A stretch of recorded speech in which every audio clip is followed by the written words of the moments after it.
kita masuk ke bab tentang fungsi ya. Nah, fungsi ini sebenarnya topik yang sangat luas di matematik, ada macam-macam. Kalau kita mau ngebahas fungsi, ya pasti bisa ngebahas kemana-mana. Nah, tapi di bab ini kita bakalan fokus ya, konsep secara generalnya itu adalah gini. Pertama, kita harus ngerti dulu konsep tentang fungsi. Konsep tentang fungsi, atau kita sebut aja konsep fungsi deh. Ya, ini penting banget nih. Contohnya, kita harus bisa bedain antara fungsi sama relasi atau fungsi sama persamaan biasa. Ya. Jadi fungsi itu bukan cuma persamaan biasa, Y sama dengan 2X plus 7. Nah, ini masih persamaan nih. Apalagi ini X kuadrat plus Y kuadrat sama dengan 25 ya. Ini persamaan lingkaran ya, by the way. Oke, ini nggak bisa dinyatakan dalam fungsi bentuk-bentuk seperti ini. Yang ini bisa. Nah, nanti kita akan belajar bedanya fungsi sama relasi. Oke, berikutnya, setelah kita tahu konsep tentang fungsi, nanti kita akan masuk ke operasi fungsi yang salah satunya itu adalah apa? Komposisi fungsi. Ya. Detail tentang komposisi fungsi nanti dipelajari pas kita masuk ke sini deh, ya. Di sini nggak usah dibahas dulu. Berikutnya yang ketiga itu adalah inverse dari fungsi. Ya udah, jadi di bab ini kita bakalan fokus ke tiga hal ini. Pertama, fokus untuk benar-benar ngerti apa itu yang dimaksud dengan fungsi, ya. Apa bedanya sama persamaan, apa bedanya sama relasi. Kedua, bagaimana kita melakukan komposisi pada fungsi. Dan ketiga, apa yang dimaksud dengan inverse pada fungsi dan bagaimana kita memanipulasinya dalam persamaan matematik. Ya udah, tiga hal ini aja yang nanti kita akan dalemin di bab ini. Dan ini bakalan tentunya ngefek ke macam-macam topik matematika, itu bakalan ngefek banget ke konsep fungsi ini. Jadi konsep fungsi ini penting banget ya, perhatiin baik-baik jadinya. Oke.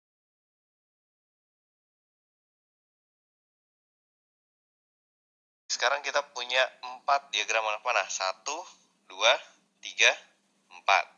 Oke. Pertanyaannya, di antara keempat diagram ini, yang mana yang merupakan fungsi dan yang mana yang bukan? Oke, coba ingat definisinya ya. Definisi suatu fungsi itu adalah ini, suatu fungsi dari A ke B itu adalah suatu aturan yang memasangkan setiap anggota A. Ingat, setiap anggota A dengan tepat satu anggota B. Ya. Oke, coba yang nomor 1. Oke, memenuhi definisi fungsi nggak? Enggak. Kenapa? Karena N ini nggak memiliki pasangan. Padahal definisi fungsi, setiap anggota A harus memiliki pasangan. Ini M-nya punya, N-nya nggak punya. Berarti 1 bukan fungsi. Oke, yang nomor 2, fungsi atau bukan? Ayo, coba pikir. Fungsi atau bukan? Bukan. Kenapa? Karena N-nya ini memiliki 2 pasangan. Padahal konsepnya fungsi itu adalah setiap anggota A harus memiliki tepat 1 pasangan. Kalau N memiliki 2, ya berarti dia bukan fungsi. Oke, yang 3, fungsi atau bukan? Fungsi, benar ya. Karena setiap anggota A punya pasangan dan jumlah pasangannya tepat 1. Oke, ini fungsi. Yang nomor 4, iya, ini juga fungsi. Karena masing-masing anggota A memiliki tepat 1 pasangan. Meskipun mereka memiliki pasangan yang sama, ya nggak masalah. Pokoknya setiap anggota A memiliki tepat 1 pasangan. Jadi itu konsep dari fungsi. Oke? Nah, berikutnya kita punya 6 grafik. Pertanyaannya mirip. Yang mana yang bisa dinyatakan sebagai fungsi X? Ya. Grafik mana yang bisa kita bilang Y sama dengan fungsi dari X? Oke, jadi kalau tadi A memetakan ke B, sekarang X memetakan ke Y. Nah, oke, coba kita lihat nomor 1. ini merupakan fungsi bukan? Ya, dia merupakan fungsi karena satu nilai X memetakan tepat satu nilai Y ya. Satu nilai X, satu nilai Y. Satu nilai X, satu nilai Y. Gitu ya.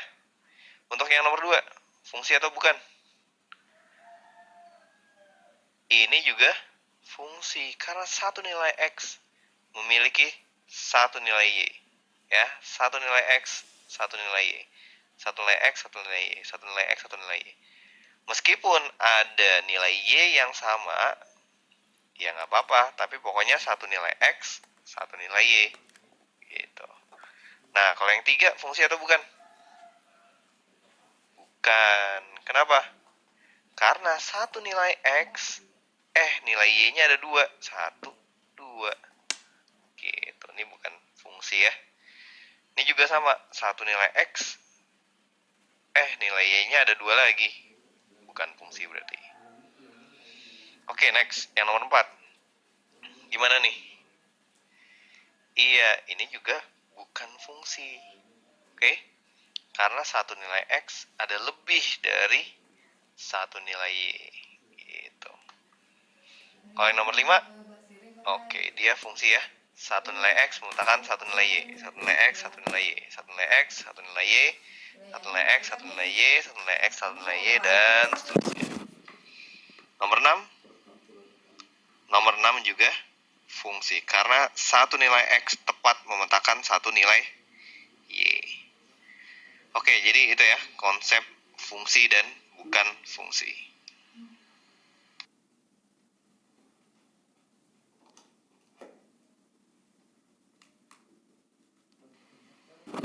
Oke, kita masuk ke nilai fungsi. Ya, ini simpel aja ya. Jadi, penulisan dari fungsi itu bisa seperti ini ya. Fungsi f memetakan a ke b. Nah, biasanya kalau fungsi x ya berarti biasanya a-nya itu adalah x ya. Jadi fungsi ini memetakan x misalkan ke x kuadrat tambah 1, contoh aja ya. Nah, ini bisa juga kita tuliskan gini. Fx sama dengan x kuadrat tambah 1 gitu ya. Oke, jadi seandainya ditanya berapa F0, berapa F3, berapa F5, F-1 aja deh. Nah, gimana ngitungnya? Ya udah langsung F0 sama dengan 0 kuadrat tambah 1, yaitu sama dengan 1 gitu. Kalau F3 ya udah tinggal kita masukkan ya. Inputnya X-nya itu adalah 3. Jadi kita masukkan 3 kuadrat tambah 1 sama dengan 10 ya. Sama juga kalau X-nya itu sama dengan min 1, berarti min 1 kuadrat tambah 1 sama dengan 2. Gitu ya. Oke, yaudah. Jadi gitu aja ya tentang nilai fungsi.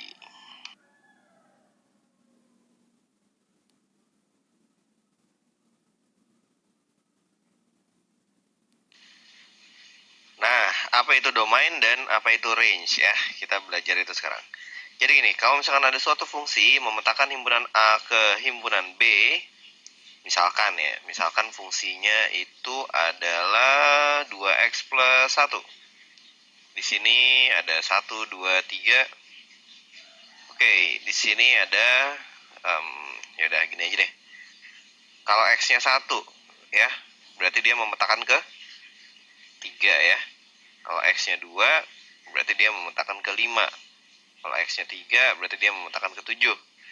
Oke, misalkan di sini 8 deh. Ya. Nah, berarti yang disebut dengan daerah domain itu adalah himpunan A ya. A ini adalah domain atau disebut juga daerah asal. Nah, kalau B disebutnya apa? Kodomain ya. Kodomain. Ini kata lainnya adalah daerah apa? Daerah kawan. Nah, kalau yang 3, 5, dan 7 ini itu namanya adalah range. range, atau kita biasa bilang apa? Daerah hasil ya. Jadi himpunan daerah hasil atau himpunan range-nya itu adalah 3, 5, 7. Oke. Untuk fungsi-fungsi yang dituliskan seperti ini, misalkan fx sama dengan 2x plus 9 gitu ya. Nah, biasanya kita bisa menyatakan, oke, domainnya misalkan, ya sebut aja misalkan domainnya itu adalah x sedemikian hingga x-nya itu bernilai dari 2 sampai 5 ya. Untuk x anggota himpunan bilangan real. Kan? Nah, kalau x-nya dinyatakan dari 2 sampai 5, berapa range-nya? Nah, ini bisa dicari. Ya. Contoh nyari gimana? Ya udah, coba cek.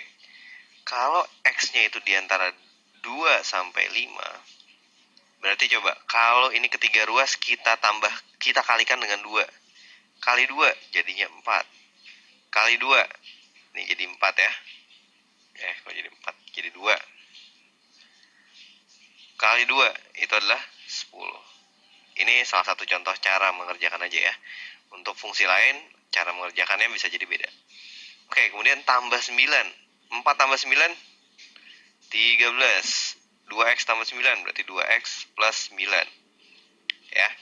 Berikutnya, 10 tambah 9, 19. Nah, berarti fungsi ini range-nya adalah dari 13 sampai 19 ya. Bisa juga kita tulis gini.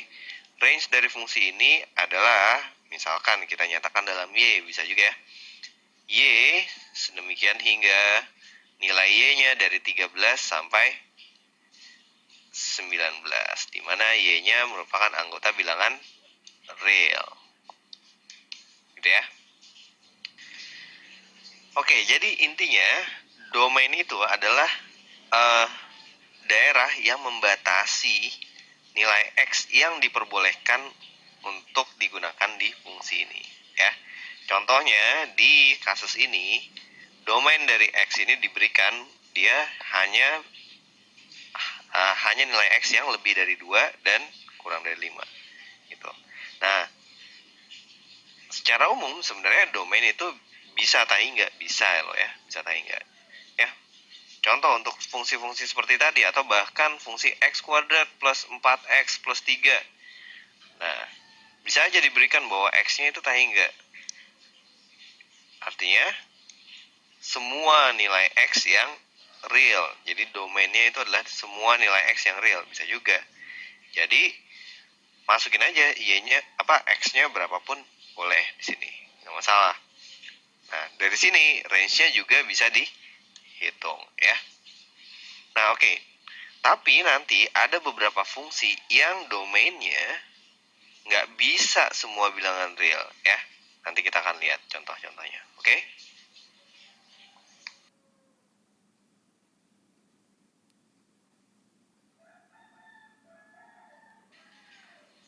Oke, tadi kita udah mempelajari beberapa fungsi yang domainnya itu bisa semua bilangan real ya.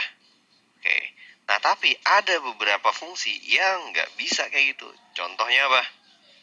Contohnya fx sama dengan 1/x. Kenapa nggak bisa?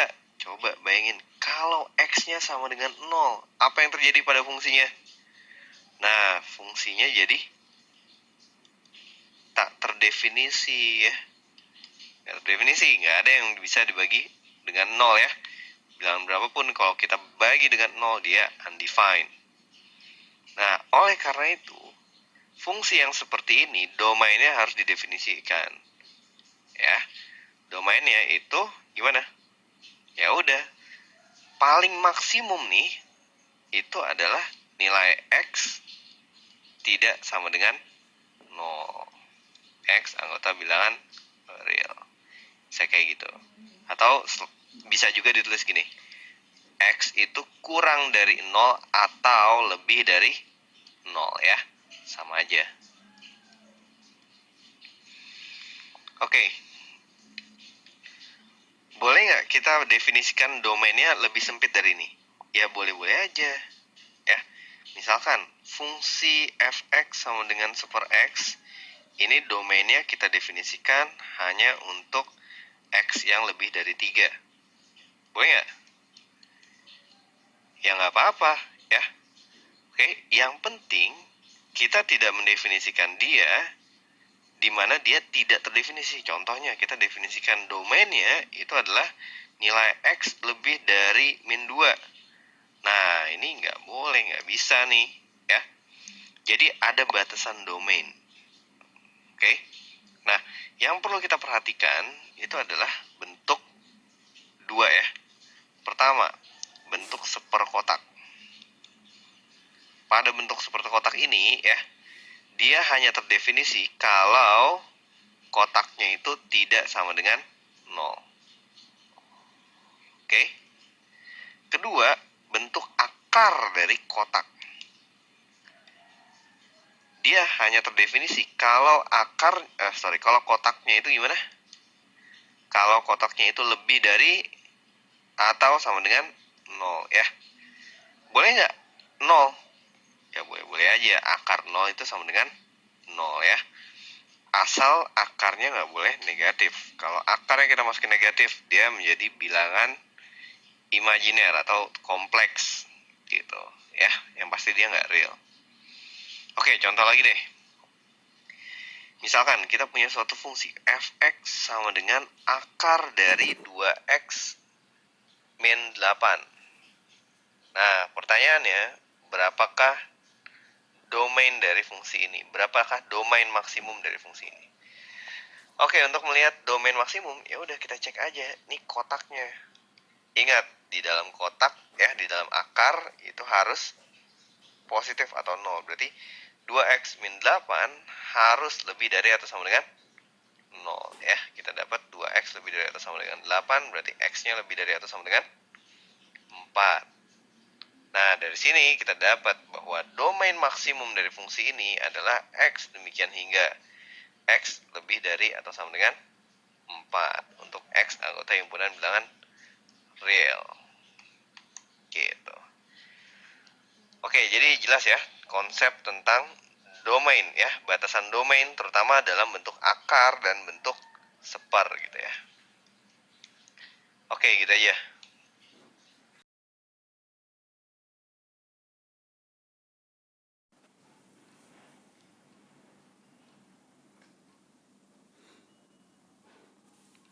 Oke, sekarang kita masuk ke aljabar fungsi ya. Kita akan bahas dua hal aja, yaitu penjumlahan, oke, dan pengurangan. Pengurangan. Oke, ini adalah basic aljabar ya. Jadi kita akan membahas penjumlahan dua fungsi dan pengurangan dua fungsi. Oke, langsung aja masuk. Misalkan, seandainya kita punya suatu fungsi fx itu sama dengan 2x kuadrat plus 7x min 5. Dan kita punya gx itu sama dengan apa misalkan? X kuadrat min 2x plus 2 deh. 2, oke. Kalau gitu, kalau kita menjumlahkan kedua fungsi tersebut, misalkan hx itu adalah fx tambah gx. Oke, berarti hx-nya sama dengan berapa? Langsung aja. Fx-nya kan 2x kuadrat plus 7x min 5. Gx-nya itu adalah x kuadrat min 2x plus 2. Jadi hx-nya itu sama dengan berapa? Sama dengan 3x kuadrat 7 kurang 2, 5x min 5 tambah 2 min 3 gitu ya. Artinya aljabar pada fungsi itu sama dengan aljabar pada bilangan ya, terutama penjumlahan dan pengurangan. Jadi konsepnya sama-sama aja. Cuman yang perlu kita hati-hati itu adalah domain ya. Misalkan di sini misalkan domain dari fungsi f ini misalkan adalah, kita ambil yang gampang deh, misalkan domain 1, 2, 3, 4, 5. Nah, kemudian domain dari fungsi G ini Misalkan domainnya 3, 4, 5, 6, 7, 8. Nah, sekarang bagaimana dengan domain H? Nah, kita perlu hati-hati. X-nya ini nggak boleh kita masukin 1 misalkan. Kenapa? Karena di GX ininya menjadi tidak terdefinisi karena 1 itu tidak masuk ke domainnya GX ya. Tuh. Di sini X-nya juga nggak boleh kita masukkan misalkan 6 atau 7 atau 8. Kenapa? Karena di Fx-nya jadi tidak terdefinisi karena 6, 7, dan 8 bukan domain dari F. Kalau gitu, domain dari H ini berapa aja? Iya, yang berada pada keduanya. 3 bisa ya? 3 bisa. 4 bisa. Dan 5 juga bisa. Nah, singkatnya, domain dari fungsi H yang merupakan penjumlahan F dan G ini adalah irisan dari domain F dan domain G. Oke. Jadi, kalau kita punya penjumlahan Hx itu sama dengan Fx tambah Gx, maka domain dari H ini akan sama dengan irisan, ya, domainnya ini sama dengan irisan antara domain F dengan domain G. Nah, kejadiannya sama juga kalau pengurangan. Fungsi Fx dikurang Gx, domain dari H ini akan sama dengan irisan dari domain F dan domain G ya. Oke, jadi gitu aja tentang aljabar fungsi.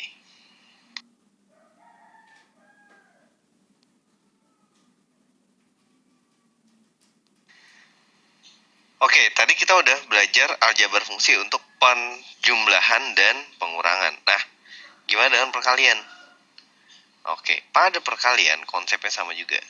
Jadi misalkan kita punya Fx itu adalah X plus 3 dan kita punya Gx di mana dia terdefinisi X min 4 deh gitu ya. Nah, kalau kita punya suatu Hx di mana Hx ini adalah Fx kali Gx, maka kita bisa juga mencari nilai Hx langsung aja. X plus 3 dikalikan dengan X min 4. Oke, kalikan jadinya X kuadrat min X min 12. Gitu ya. Nah, lagi-lagi aljabar fungsi sama aja dengan aljabar bilangan. Oke, kalau domainnya gimana? Sama juga. Kalau di sini hanya terdefinisi pada 1, 2, 3, atau kita buat lebih advance dikit deh. X sedemikian hingga X ini harus lebih dari 7. Nah, ya. Sementara untuk domain dari G itu X demikian hingga X-nya harus kurang dari 13. Oke. Bagaimana dengan H? Kalau kita definisikan X-nya itu sama dengan 15 misalkan. Nah, ini nggak bisa masuk ke sini ya. Karena domain dari G itu hanya untuk X yang kurang dari 13. Sama juga kalau kita masukin X-nya sama dengan 1. Nggak bisa kita masukin sini ya. Karena domain dari F itu hanya untuk X lebih dari 7. Jadi, lagi-lagi, domain dari hasil kali kedua fungsi ini adalah irisan dari kedua fungsi. Jadi, domain H itu adalah X, demikian hingga nilai X-nya harus di antara 7 sampai 13. Gitu. Ya, jadi rangkumannya, perkalian fungsi. Jika Hx itu sama dengan Fx dikalikan dengan Gx, Maka domain dari H itu lagi-lagi adalah irisan dari F dan domain dari